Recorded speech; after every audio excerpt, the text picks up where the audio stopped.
Good evening to you and thank you for choosing NTV Uganda this 14th day of August 2026. Now, in a bid to strengthen regional preparedness against infectious disease outbreaks, Uganda and the Democratic Republic of Congo are stepping up joint disease surveillance across the Greater Virunga landscape. Now, health authorities from the two countries say enhanced information sharing, faster laboratory testing, and coordinated outbreak investigations are key to preventing diseases from crossing borders and triggering epidemics. Now, this will be the point of our interaction tonight on the poll question, and we'd like to hear your thoughts on the planned joint cross-border disease surveillance between Uganda and the DR Congo. Once again, share your thoughts on the planned joint cross-border disease surveillance between Uganda and the DR Congo. Now, that conversation is already up on our social media platforms, NTV Uganda. Visit there and leave your comment. We shall be getting to it as the bulletin does go by. Welcome to NTV Weekend Edition. Here are the top stories. NTV Weekend Edition. Brought to you by DFCU. Going further together.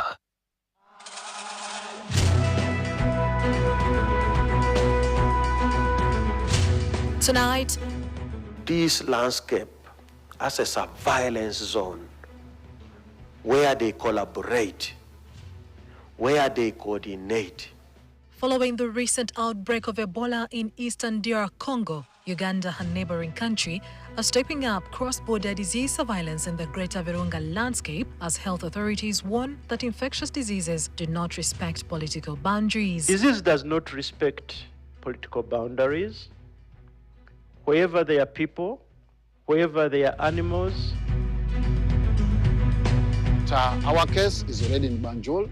The government of Uganda should be now ready to go and defend themselves. War victims in northern and eastern Uganda have petitioned the African Union's African Commission on Human and People's Rights, seeking intervention over the government's failure to implement a court order directing compensation for livestock lost during the insurgency. Also on NTV Weekend Edition, the High Court in Kampala has ordered a senior accountant, Francis Onebe, and his co-accused, Bonnie Oryokot, a security guard, to defend themselves against allegations of killing Mary Immaculate Asio, who was Onebe's wife. And environmentalists in Lango region have embarked on a campaign to reduce indiscriminate cutting down of trees, encroachment on wetlands, and poor farming practices that have left communities vulnerable to floods, drought, and hunger. You are watching NTV Weekend Edition.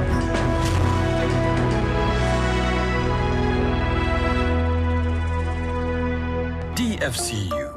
Going further together. You are watching NTV Weekend Edition.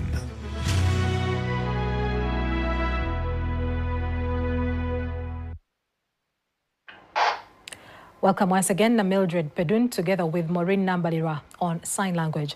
In our top story tonight, war victims in northern and eastern Uganda have petitioned the African Union's African Commission on Human and People's Rights, seeking intervention over the government's failure to implement a court order directing compensation for livestock lost during the insurgency. The victims from Acholi, Lango and Teso say they have waited for more than a decade since the 2014 High Court ruling, but are yet to receive the compensation they were promised. They are now turning to the Continental Human Rights Body, hoping it can compel government to act. Lydia Feli starts us off.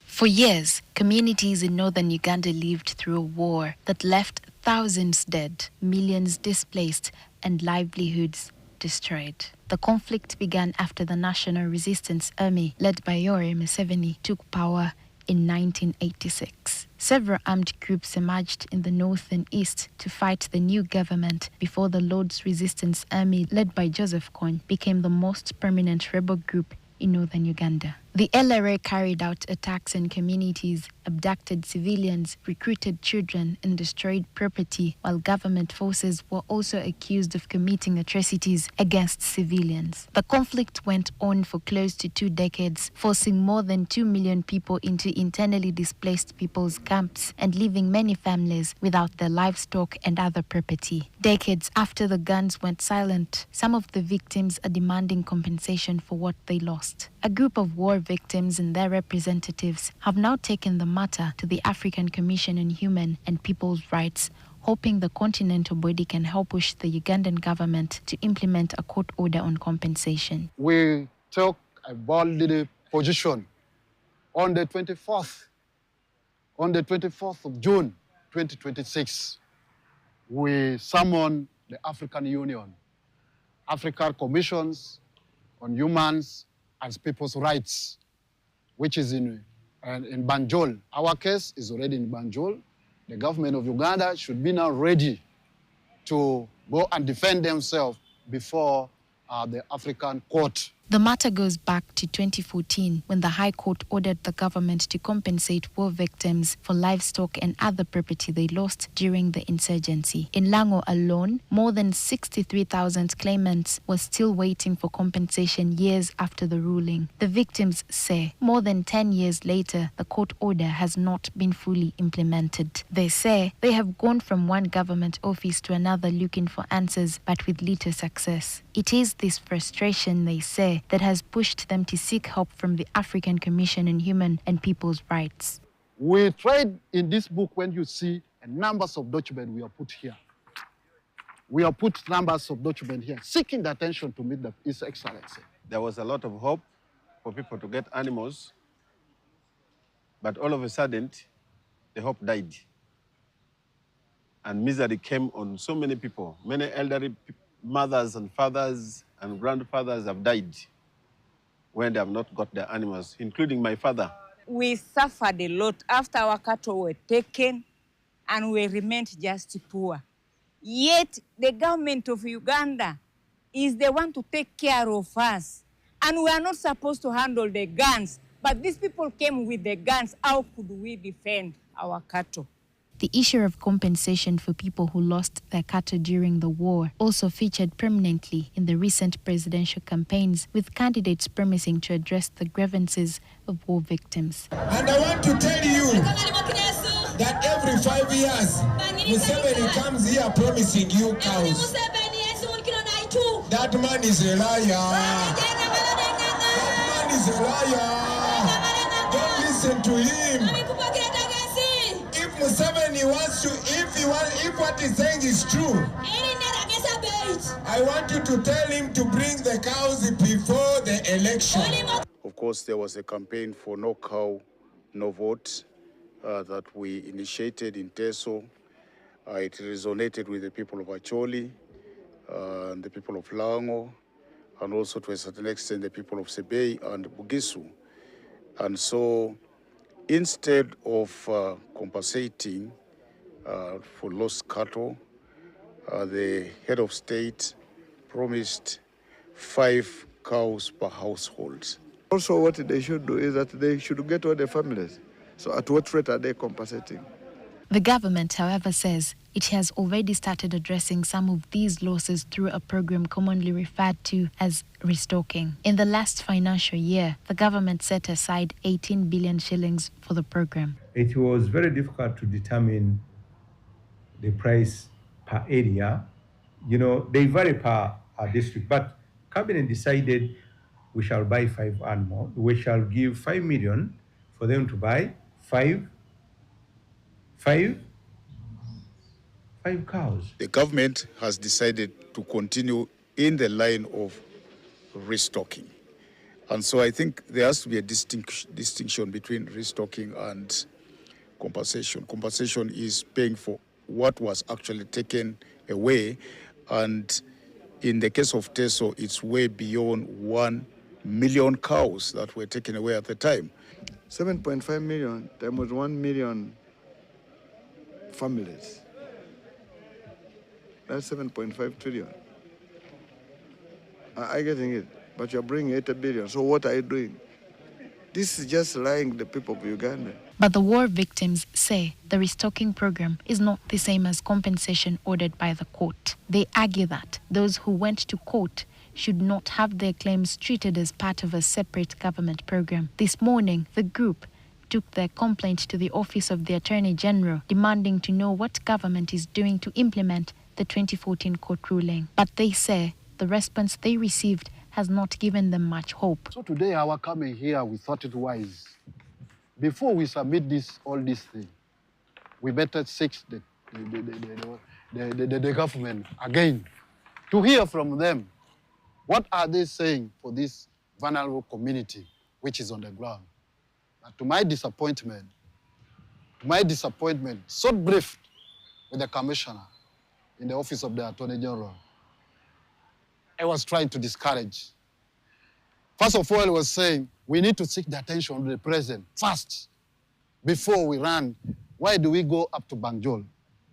We would have sought the attention of the president. But we made it very clear that how shall we reach to the president?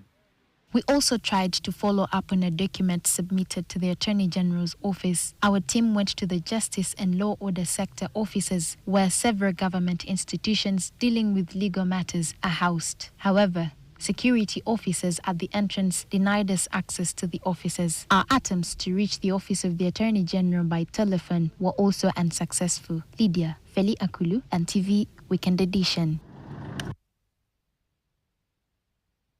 Democratic Republic of Congo are stepping up cross-border disease surveillance in the Greater Virunga landscape as health authorities warn that infectious diseases do not respect political boundaries. Officials from the two countries meeting in Mbarara say closer information sharing, faster laboratory testing, and joint outbreak investigations are critical to preventing epidemics from spreading across the region. Distinguished guests, dignitaries, House. Health authorities from Uganda and the Democratic Republic of Congo are seeking to turn the Greater Virunga landscape into a coordinated disease surveillance zone. But challenges still remains in harmonization of surveillance system, timely information sharing, coordinated investigation of alerts, and movement of human and wildlife species and samples, specimens and samples for laboratory diagnosis.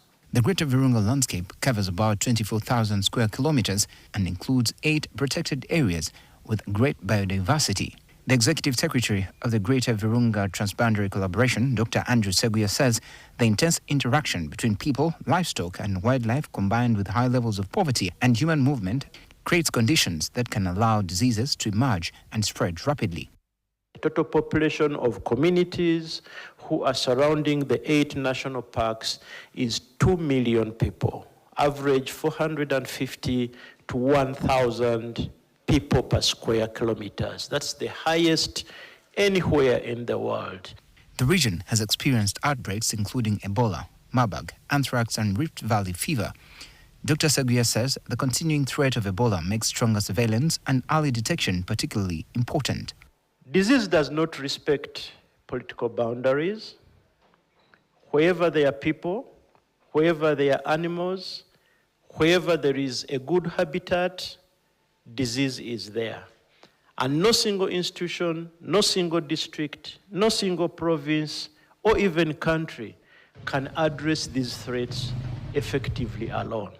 So coming here, we are trying to strengthen, to establish the Greater Virunga surveillance landscape, a coordinated framework where we will support enhanced surveillance. We have viruses, there could be other problems, cholera or any other problem, where we should be working together and we don't really continue to work like firefighting.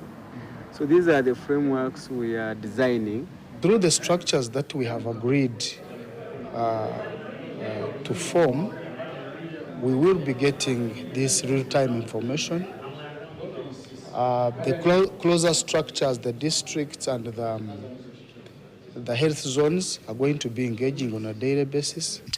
Uganda's Commissioner for Surveillance and Epidemiology says the country's commitment is to protect people, wildlife and the environment through joint action. Where surveillance systems, alert procedures and laboratory referrals are not harmonized across the border.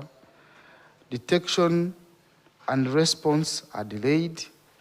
And of course, this means lives lost. The proposed framework will strengthen the sharing of alerts and epidemiological information between Uganda and the DRC, while enabling countries to jointly investigate suspected outbreaks and coordinate responses. Officials also want harmonized procedures for transporting samples across borders and stronger laboratory collaboration. And Uganda is ready to formalize routine and emergency information sharing channels, agreed on joint alert and outbreak reporting procedures, and strengthen laboratory network and safe specimen referral in line with international health regulations. For the Democratic Republic of Congo, diagnostic capacity remains a major challenge. Uganda has already supported the establishment of a mobile laboratory to help shorten the time between sample collection and confirmation.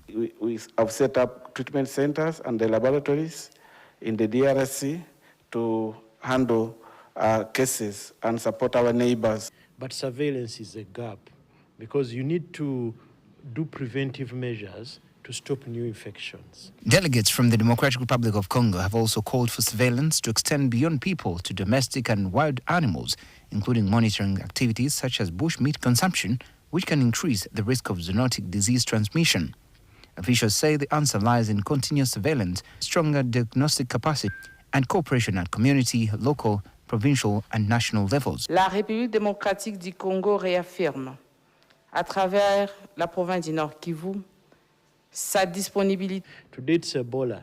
Tomorrow it could be anthrax. The other day it could be Marburg. It could be monkeypox. So we are creating a framework that will serve us irrespective of what pandemic comes in the region. The meeting in Mbarara has laid the groundwork for a more unified disease prevention system across the Greater Virunga landscape. On the 28th of July, Uganda was declared Ebola-free by the Health Ministry. I'm Benjamin Jumbe, NTV Weekend Edition. We now turn to you and would like to hear your thoughts on the planned joint cross-border disease surveillance between Uganda and DR Congo. Once again, share your thoughts on the planned joint cross-border disease surveillance between Uganda and DR Congo. That topic is already on our social media platforms. Feel free to leave your comment. For now, we do continue with the High Court in Kampala that has ordered a senior accountant, Francis Onebe, and his co-accused, Bonnie Oriokot, a security guard, to defend themselves against allegations of killing Mary Immaculate Asio, who was Onebe's wife. The decision was made today by Justice Andrew Hauha after the prosecution closed its case with testimonies from 17 witnesses. Now, Justice Kahauha said the court had examined the evidence presented by prosecution and found that the accused persons have a case to answer. Prosecution states that between January and September 2021 at Mawanga Zone, Munyonyo in Makinde Division, Kampala District, Onebe Oriokot and others still at large with malice aforethought unlawfully caused the death of Immaculate Onebe Mary Asio. Onebe and Oriokot, however, denied killing Asio, whose decomposing body was discovered in a septic tank at the couple's matrimonial home in Mawanga, Munyonyo. Now, the defense phase of the trial will now proceed on debts to be communicated by the court.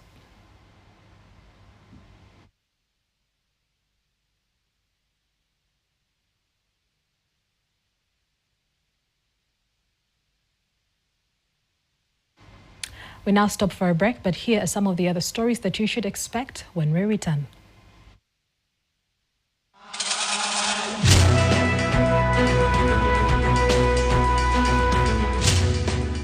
Still to come. It is illegal to place waste along roads and verandas. KCCA officials say they have introduced measures to improve waste collection and evacuation ahead of the monthly National Cleaning Day scheduled for August 29th.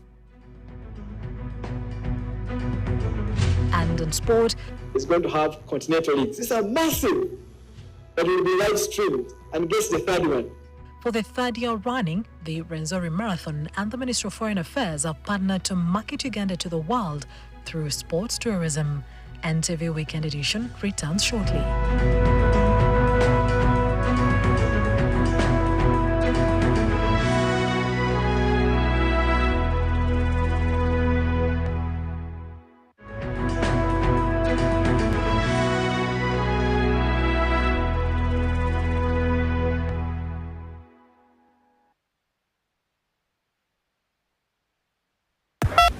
Hello, Mr. Mukasa. Hello, how are you? I'm okay, sir. Are you the broker? The original one. I was told you have very good rentals. That is right. How many bedrooms do you want? I want 3 bedrooms. Okay, did I tell you of the price? Yes, of course. 500,000. No. This side, the salary went a bit high. Why?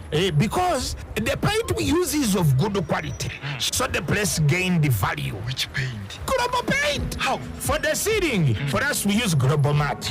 And for the inside walls, we use Global Silk Vinyl. Okay, tell me about the outside walls. Outside we use Global Weather Coat Emulsion so that the walls don't peel. I'm really impressed. The precision you put while painting, I'm willing to pay any amount. That is true, because here for us quality is paramount and the place becomes umiti.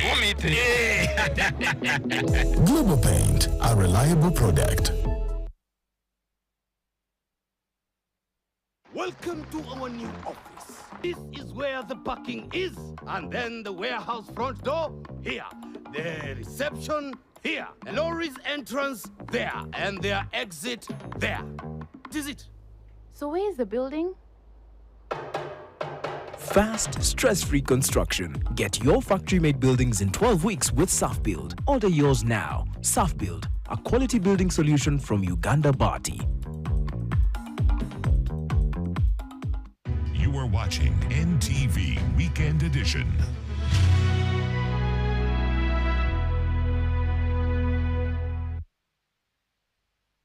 Glad to know you're still with us. You are watching NTV Weekend Edition. Now, across Uganda, the destruction of environment is taking a heavy toll on nature. Indiscriminate cutting down of trees, encroachment on wetlands, and poor farming practices have left many communities vulnerable to floods, drought, and hunger. Now, various agencies in the region recently embarked on a campaign to reverse the situation, as Julius Ochen reports. Across Uganda, the destruction of environment is taking a heavy toll. Indiscriminate cutting down of trees, encroachment on wetlands, and poor farming practices have left many communities vulnerable to floods, drought, and hunger. We train rural women to protect wetlands. And these wetlands were identified based on their capacity of degradation. In response, government, in partnership with the development partners, has moved to train rural women to become frontline defenders of the environment. In Agweng sub-county in Lira district, that training is already changing lives. Local communities have been taught how to protect riverbanks, conserve wetlands, and preserve natural resources to tackle climate change. Moses Ogwal, Executive Director of Empowerment for Change and Poverty Alleviation, says the program targets women because they are most affected by environmental damage. And this is through a community scorecard. We appreciate that it has been progressing very well, where all these women were on the driving seats to identify and also map out the problems and also come up with solutions that respond to the degradation. The focus in Agweng is on 3 critical wetlands, Otol, Opopong, and Obim. The highly degraded wetlands were Otol, Opopong, and Obim, where we started engaging communities around. We identified people, the willing parties, and we trained them on how to protect this wetland. These wetlands feed a tributary of River Achua, which flows into River Nile and all the way to Egypt. Protecting them means protecting water for millions. This water used to dry during the dry season, but for the last 3 years, community witnessed that during the dry season, the water is just there constant. Mola Kech and Susan Akulu, residents of Agweng, are now reformed agents of change. Now everything is there. There are firewoods. They can just go at the wetland side and they get fish from there. The use of energy-saving stoves and solar is also being promoted to reduce pressure on forests and cut household costs. Reduce the cutting down trees, which call for all families to embrace the use of improved energy cookstoves. The Ministry of Water and Environment is a key partner in this noble cause. and enforcement is also underway. The enforcement, a lot in the past have been arrested and of course presented before court for prosecution. But as I told you, issues of enforcement always comes at the last bit after we have acknowledged that the sensitization efforts, awareness creation, and then compliance assistance is not making any success. Then that's when we now move forward to conduct enforcement. So this master plan guides us on course of action. By through following the law, there you can do what these activities. All these activities are scheduled. They're scheduled in the National Environment Act 2019. Proving that when you empower the community, you protect the environment and fight poverty at the same time. From destroying wetlands to protecting them. In Agweng Sub-County in Lira District, rural women are proving that when you empower the community, you protect the environment and fight poverty at the same time. I'm at Orate Village in Lira District, Agweng Sub-County, where government, in partnership with non-governmental organizations, train the community in how to protect the wetlands and the riverbanks within the area. The community themselves took up the training, and they have, as you can see behind now, there is regeneration of the trees, and even the water level has risen to active areas, so that they can send children to school, they can meet medical bills, and even food has to be in the house, and also money in the pockets. You know, Jen reporting for NTV here in Lira. Now, the Kampala Capital City Authority, KCCA, says it has put measures in place to improve waste collection and evacuation ahead of the monthly National Cleaning Day scheduled for August 29th. Kampala generates an estimated 2,000 to 2,500 tons of waste every day. KCCA says private waste collectors, together with the authority's own capacity, will help increase the city's ability to evacuate waste. KCCA says out of the 9, 8 private waste collectors are already operating under permits with a combined capacity of more than 1,400 tons of waste per day. Together with KCCA's capacity of about 500 tons and an additional collector expected to provide 200 tons daily, the authority says it expects to improve the speed and efficiency of waste evacuation. To support that initiative further, government has availed funds to us to procure 10 new garbage trucks. This means that each division at the end of the financial year will have 2 additional garbage trucks. Government has also provided funds for phase 1 of development of the waste management facility and material recovery facility at Buyala in this financial year running. Under the polluter pays principle, households, businesses and institutions are responsible for paying approved waste collection charges. KCCA says informal settlements will pay 1,000 shillings per 50 kilogram bag, while other households and commercial premises will pay 3,000 shillings per 50 kilogram bag. Institutions will pay 40,000 shillings per load. However, KCCA will remain responsible for waste generated in public facilities under its management, including public markets, taxi parks, and KCCA health centers and schools. It is illegal to place waste along roads and verandas. Communities will clean, store their waste well, just as we've been telling them, and when the truck arrives, you load the waste on the truck. With these private waste collectors we have brought on board and the capacity I have informed you about, it means even the number of trucks are going to be more, because all of them together bring 116 trucks on board. So it means the waiting time for the truck to come to your area will have been shortened. Ahead of the cleaning exercise, KCCA will implement a bring-to-truck system where waste is taken directly to collection points and loaded on 2 trucks. The authority says unlicensed waste collectors using handcarts, bicycles and tukutukus will not be allowed to operate. Local leaders and waste officers will establish collection points and schedules and communicate them to communities. Inspection checks will be conducted in the various homesteads to ensure that people are not hoarding and choking on waste. The pickup points and the collection schedules should be widely publicized within the community, and this is a sole responsibility of the town clerk, who is at the head of coordination of this activity in the division. The Lord Mayor, the division mayors, and all our political leadership in the city shall be regularly briefed on the progress to facilitate their oversight role in as far as solid waste management is concerned. The waste collectors are assuring Kampala residents, businesses and institutions of their support and guidance as the city prepares for the monthly National Cleaning Day, with a focus on proper waste sorting, collection and disposal.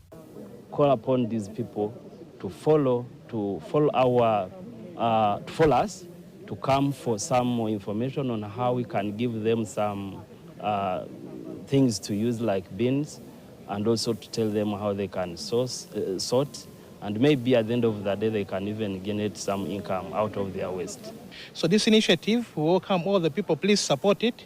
Support all the 9 companies that have been given to different 9 constituencies, specifically people of Kawempe North.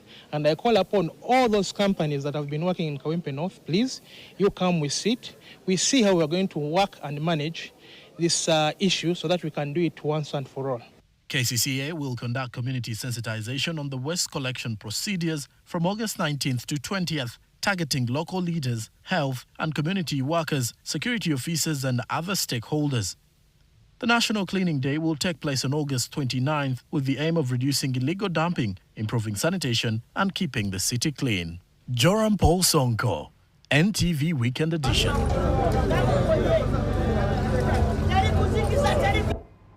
Now, we earlier did ask you to share your thoughts on the planned joint cross-border disease surveillance between Uganda and DR Congo as the two countries look to strengthen preparedness against infectious disease outbreak. Now, here's what some of you had to say. Geoffrey Bling Sochom on X, you're saying, as a citizen, you're more interested in the results. You say you look forward to benefiting from this joint cross-border surveillance. All right, Adebasiku Zakeo, you say, it's a wonderful approach to contain an outbreak. This will enhance early case detection. Moving on to Barije Jr. on X still, you say the best way of defense is attack. So we must combine efforts to attack it before. Okay. Moving on to Apua 256, you say good. It has been long overdue. If there are more responses, all right, looks like that is it. Well, we'd appreciate you for sharing your thoughts. However, for those of you that have not yet participated, feel free to do so because the conversation does continue on our different social media platforms. That is NTV Uganda, and the hashtag is the opinion poll. And with that, we take another break. When we return, we'll be hearing from the world of business. To stay with us.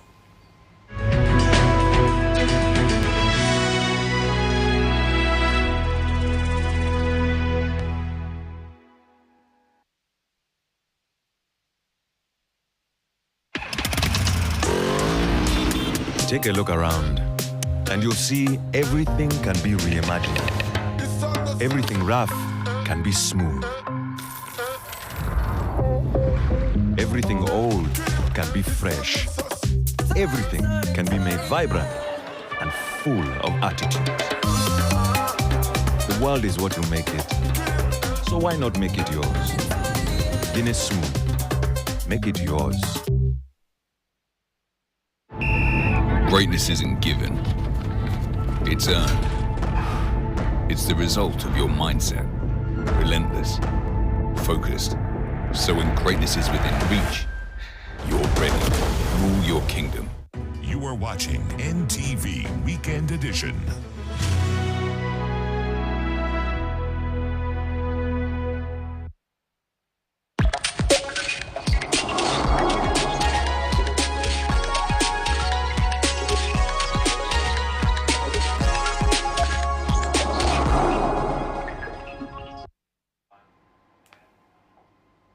On to business. Money meant to transform Greater Kampala is now being tied more directly to performance, with entities having to prove they can plan, deliver and maintain projects before accessing more funds. During the presentation of the third annual performance assessment results for the financial year 2024-2025, the ministry revealed that while all 9 implementing entities met the basic conditions to access funding, weaknesses in completing joint projects and delivering value for money are still costing some entities resources. Betty Ndagide reports. A new taste is changing how Kampala's roads, markets and drainage projects get funded. Local governments must now prove that they can deliver before accessing the money. While all 9 Greater Kampala entities met the basic requirements for funding, only Chira municipality earned additional funds for completing a project jointly with a neighboring authority. With 492 billion shillings committed under the program, the message is simple. Local governments must deliver before the money comes. In annual performance assessment for year 3, all our 9 implementing entities met the minimum conditions, and therefore they qualify to have access to resources. For this performance assessment year 3, Chira municipality emerged as the best, followed by Mukono municipality, Nansana municipality, and then others. And this time, Chira municipality is going to get a bonus. So this assessment, first of all, helps us in terms of accountability. It helps us to improve our institutional performance. It helps us also to trigger what we can do to implement our projects timely, but also to assess, most importantly, the climate resilient, but also value for money assessments. The proposed monitoring network is also exposing a gap in how Kampala knows what is breathing. Several institutions already collected air quality data, but there is no single system to verify, combine and publicly report it. Engineers now recommend a unified network covering 20 priority locations, starting with pollution hotspots such as Namanve, Namuongo, Nakawa and Bugolobi, so that residents, investors and authorities can rely on one verified picture of the city's air. So we had to understand what situation we have regarding air quality. So around Namanve is the most polluted, and that is not just because Namanve is an industrial park. That picture integrates traffic, integrates meteorology, integrates landforms because they influence wind movement. Now for Kampala, the points of maximum pollution, the slum beyond Chibuli, close to Chibuli, Namuongo, Luzira, Bugolobi, Nakawa, that's the belt that is of air pollution concern. As the program moves into its 4th year, the test is no longer how much is spent, but whether that money leaves behind infrastructure that works, lasts and delivers value to the people that use it. Betty Ndagide, NTV Business. Now, youth climate activists are turning up the heat, urging government to set up a green fund to power their fight against the climate crisis. They warn that systematic financial barriers are choking youth-led solutions, even as they form the majority driving climate action. From regenerative agriculture to carbon markets, their initiatives are stalling without targeted support. Now, at a national training of trainers convention in Kampala, youth leaders called for skills in climate finance, green jobs and advocacy to unlock opportunities in Uganda's emerging green economy. According to them, climate change is no longer theory. Erratic rains, floods and droughts are already hitting livelihoods. Young people can benefit from the emerging green jobs, as we call them. First, we have young people doing solar dryers, we have young people doing briquette making, we have young people doing black soldier fly farming, we have young people that are taking part in circular regenerative agriculture that we are often advocating for, and then we also have young people that are doing a lot in waste work that is also directly attached to climate action. This is not only benefiting us economically, it's also benefiting us socially and in the long run, environmentally, because our green jobs not only advocate for environmental sustainability, but they advocate for sustainable livelihood alternatives. We want these youth to come up with innovations. If we are talking about carbon markets, how am I able to tap into the money of carbon markets? Do I have the information to ensure that I fit in the policies, in the frameworks that have been set from international level to local level? Where we need an intersection between the government mobilizing resources and the young people that are implementing a lot of advocacy, climate change advocacy and awareness projects, or doing a lot of capacity building in the communities, or even starting green businesses, is that we need to bring them together such that they have a conversation, government having a conversation with the young people. Why? Because these resources that government is mobilizing for our climate change mitigation and adaptation efforts should also partly be able to be channeled to support these green businesses, green young businesses, and the grassroots movements that young people are doing. For example, the young people who are represented here. Still in business, East Africa's industrial ambitions face a costly contradiction. A region of about 400 million people is still importing finished products, while much of its agriculture output leaves the region with little value added. Uganda is now bringing more than 10 countries, manufacturers, financiers and policy makers together for a regional industrial conference with a focus on creating more jobs and higher value products within the region. Now, the push also fits Uganda's NDP4 strategy of value addition and private sector-led growth as the National Planning Authority targets a tenfold expansion of the economy. Betty Ndagide has the detail. The market is not the problem. Government and industry players say global demand for coffee and cocoa is strong. The real gap lies at the base of the value chain, helping farmers produce consistently, preserve quality, and access the money and infrastructure needed to wait for better prices. A lot of progress in terms of exports, led by gold, followed by coffee, tea, and now we stand at around 13.5 billion, and this has grown over the last 5 years. We have approved, we have now a project of market access of around $168 million US. We are supporting them by building infrastructure, securing markets for them, East Africa, Africa, and Europe and Asia. So this effort, bringing together coffee and cocoa growers and farmers to discuss issues on how they can improve the sector, is very welcome, and the government supports it. There is no tax on the export of coffee, but also there is no tax on the machinery that comes to process, to add value. Yeah, so these are some of the incentives that we give our people. And of course, if you are involved in processing and you are in an industrial park, you access and you invest a certain amount of money for, I think locals is $5 million US, then the foreigners $10 million US. You're able to get an extra incentive of 10-year tax holiday. Part of the challenge that we have is that many people are in coffee for the first time. But even those who are in coffee have challenges of money, cash flow.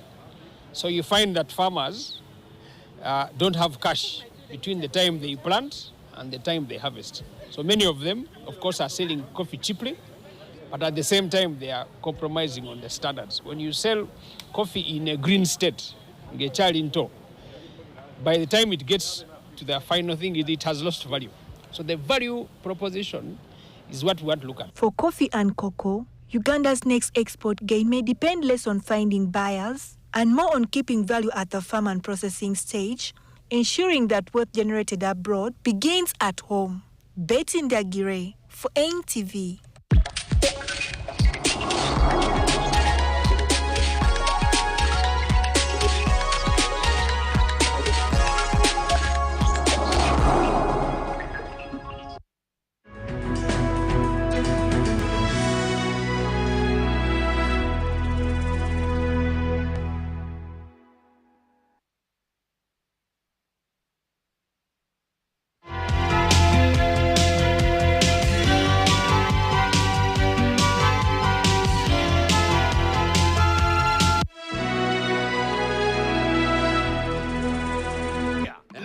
Entrance there and their exit there. This is it. So where is the building? Fast, stress-free construction. Get your factory-made buildings in 12 weeks with SafBuild. Order yours now. SafBuild, a quality building solution from Uganda Bati.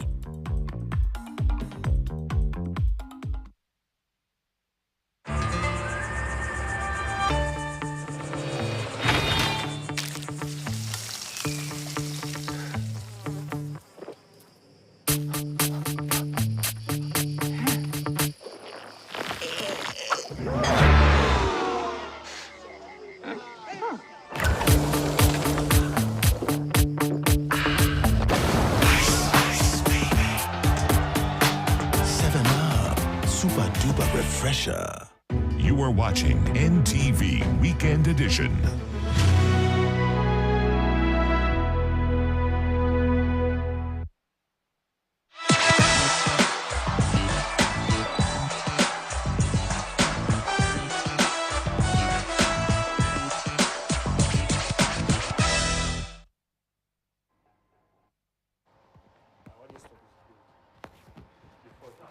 Zori Marathon, which for the third year running is partnering with the Ministry of Foreign Affairs to market Uganda to the world through sports tourism. Now, operating under its economic and commercial diplomacy agenda, the ministry will leverage various diplomatic missions around the world to promote the marathon to international participants. Additionally, the marathon will be streamed live by World Athletics next weekend. The Ministry of Foreign Affairs pledged to leverage its global diplomatic missions to entice international marathoners to throng Kasese next week. This as government of Uganda throws its full weight behind the organization of the marathon in a bid to use it as a tool to market the country to the international community. The Ministry of Foreign Affairs, together with its missions abroad, is proud to be a partner of this marathon, and our missions abroad have mobilized runners, hosted activation runs in their respective areas of accreditation. The marathon is expected to give participants a chance to run through Queen Elizabeth National Park and cross the equator, all while taking in the breathtaking scenic views of the Rwenzori Mountains. World Athletics is also expected to cover the event on its digital platforms. Next weekend is going to have Diamond League, it's going to have Continental Leagues. These are massive, that will be live streamed. And guess the third one, it's going to be live streamed. It's going to be Rwenzori Marathon. Having been certified, the race is now a qualification event for other major international marathons.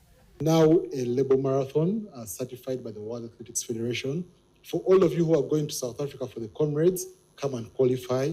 If you're going for the Two Oceans, which is one of the other, tries to rival us in beauty, you can come and qualify as well. Felix Manyindo, NTV Sport. On to golf, Ugandan junior golfer Keisha Kagoro secured a 4-shot lead on day 2 of this year's Uganda Ladies Open after playing level at the Part 72 Uganda golf course. The 17-year-old who won the Botswana Ladies Open last weekend reduced 6 strokes from her day 1 gross performance to close day 2 with 6 strokes over par ahead of second-placed Hawa Wanyeche of Tanzania and Uganda's Judith Komgisha, who both tie at 10 strokes.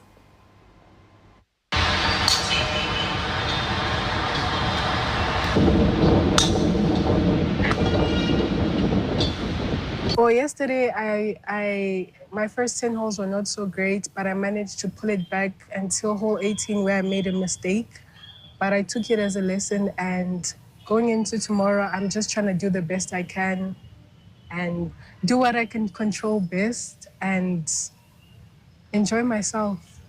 I was just focused on my process. I told me and my caddy had a discussion saying, let's try do the best we can, hit the ball on the fairway, try hit the green. If the putt drops, it drops. If it doesn't, pars don't hurt. So I am happy with the 4 birdies. This time, as you're seeing the leaderboard, the Ugandans are putting in, like we are there on top. So we are so confident that this time we are taking it. The trophy is remaining in Uganda. Not any other country. We are confident about this. Year in, year out, every year the number of ladies playing golf is increasing, right from the juniors to different levels. The corporates are coming in, and just people who have interest in the game of golf are coming up. And we're happy that the ladies are joining this game in big numbers. And we encourage many of them, students, and then we're encouraging parents also, bring your young ones so that they can start early. Let them not start like us at an old age, yeah? So they should come and start early so that there's opportunity for them to become pros eventually. Now let us continue with the golf conversation, and joining me is the chairman of the Uganda Golf Club, Paul Niwagaba, because this year's Johnny Walker Uganda Open Golf Championship is hosted by his club. Good evening to you, Paul, and thank you for joining us. Good evening, Mildred, and good evening to the viewers. All right, let us start with this year's Uganda Open Championship that teed off with the Ladies Open yesterday. Could you take us through how the program is going to run for this season? Okay, so the Uganda Open Series is actually has 4 tournaments in one. Okay. So obviously the Uganda Ladies Open is already underway. It started on Wednesday, and we will have the Uganda Seniors Open, which is next week on between 21st and 22nd. It's a 2-day event. After that, we'll have the Amateur Open, which runs from the 25th to the 28th of August. And then the grand finale will be the Professional Open, which will run from the 2nd of September to the 5th. Okay. But just before the Pro Open, we have what we call a Pro-Am, a professional and amateur tournament, which is a 1-day event. Okay. And that usually before the pros start their tournament, they just have an event where they play with amateurs, for the amateurs to get a feel of what the professional game is, but also really for both sides to really get a sense of the tournament. Yeah, Okay. so that will run up to the 5th of September. Okay. Yes. We normally see participants from different countries taking part in some of the series that you have mentioned. Is that the same case this time around? Yes, we actually, even in the Ladies Open, we have, I think, participants from, you talked of Hawa Wanyeche, who is from TZ. There's a strong contingent from Tanzania. There are participants from Ghana. We also have representation from Rwanda and Nigeria. So, and then, of course, we have our ladies from Uganda. So a strong contingent, even just with the ladies, but we'll see that across the game. We expect amateurs from the region for the Amateur Open, and then the pros usually come even from further afield, from as far as South Africa, Zambia, Kenya, and even some from West Africa. Okay. Yes. And so now I could not help but notice that 17-year-old Kisha Kagoro, giving us a good performance. And, for the longest time, we have associated golf to be a tournament for somewhat older persons. But now looking at this 17-year-old girl giving some of the senior golfers a run for their money, it says a lot. Tell us about Kisha Kagoro. Well, Kisha, I think, Kisha is actually part of something that has been happening in golf now for the last 10, 15 years, where Uganda Golf Union has been supporting a structured junior development program. So she's one of the products of that development program, and you'll begin to see many others come through, not just the females, but also on the male side, which is a good thing, because you're right that the game has mostly been played for leisure and generally by older people, middle-aged to older persons. Yeah. But what we see now is it's a competitive sport in other parts of the world. So the exposure has allowed a lot of those parents to begin to take the game down, but also working with the union and also the National Council of Sports to get it to the level of the other sports that we see that also are starting at a grassroots and have junior development programs. So Kisha has actually been playing, I think, for more than 10 years. So what you see now... She started like 10 years she age? could have been 7 or 6 when she started to play the sport, or even younger. What you see now is coming towards the finished article, but she's been at the game for some time. She's actually rewriting the stereotype of golf is for mature people. Yes, she is. But last year's Rwanda's Celestine Nsanzwera won the Uganda Open, making her one of the many foreigners that continue to dominate in this tournament. Why is the championship always far away from Ugandans? What is it that we need to do to ensure that we, in a way or another, also win? I think what happens usually is most of the foreigners obviously come out of ranked tournaments. ranked tournaments. Those are the regional pros, and like I was saying, some who come from as far afield as South Africa. The ranked tournaments provide a certain level of competition that has been out of reach for many Ugandans for a while. So obviously, when they bring that level of competitiveness into our space, sometimes it's out of reach for our professionals. That's not to say Why that, is that? That's not to say that our professionals are not there yet. Yeah. You will have seen, for example, that over the last 2 or 3 years, Ronald Rugumayo has stepped into that space. He's been playing on regularly on the Sunshine Development Tour. He was the first Ugandan to make a cut on the Magical Kenya Open. That exposed him, of course, to some meets in Europe. And if you noticed recently in some of the events that we've hosted at, around Uganda, he's been quite dominant, him and people like Grace Kasango. So they are coming into their own because of exposure. Some of the local pros have also gone out to seek tournaments in the region to be able to expose themselves to some of that competition. I believe that this year we will see a tighter field and better competitiveness from Ugandan professionals. Okay. Now, we also understand that Uganda is planning to host the DP Tour, World Tour, sooner or later. Yes. But how prepared are we to host a tournament of this magnitude in terms of resources, in terms of the courses that we have? How prepared are we? And what would it mean for us to actually host this? So hosting a DP World Tour event is, I would say, is a process. It's not a switch that you turn off once and you're there. So it obviously involves many facets. So in our case, there are things that we would need to look at: our infrastructure, the course conditioning, having the consistency of the courses that we play, having the right tough standards. We need to have things like the prize passes have to be consistent at the right level of competitiveness. Just to give an example, the Magical Kenya Open has a pass of an overall pass of about 2 million euros. The pass for the Uganda Open will be about $50,000. So we have to step up those passes. So we need government backing. We've been getting that backing through National Council of Sports. The funding towards golf is growing, but it's a number of things. So it's the facilities, and we are working, all of us, as clubs, as members of the union, and I'm sure the union together with government, to try to improve all these things. Okay, and so lastly, from all the names that you have mentioned, from the Ugandan participants, who do you predict will win this tournament this time around? It's hard to predict. Like I've said, obviously we are going to expect a strong field from the regional professionals. So it'll be good competition.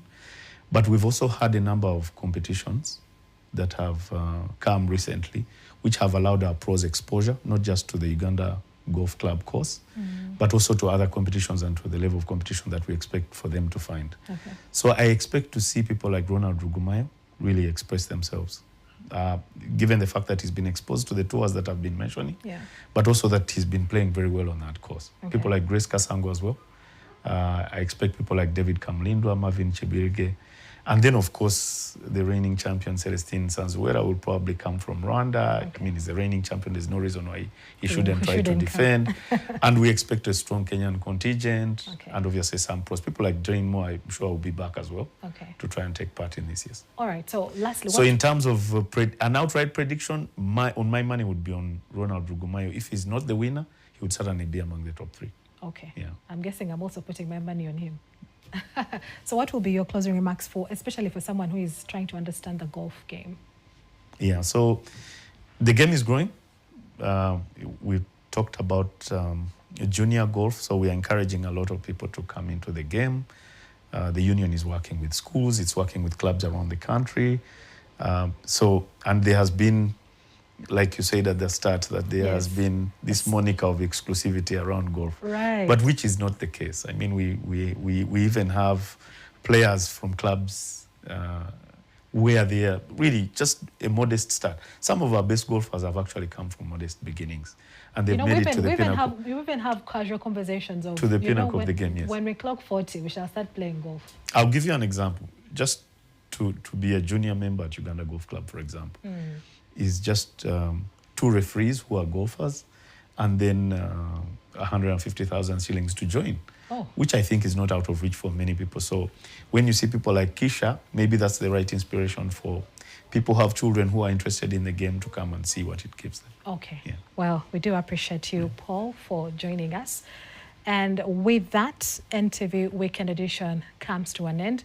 We appreciate your company, Mildred Pedun, together with Maureen Nambalira on Sign Language. Have yourself a fantastic night.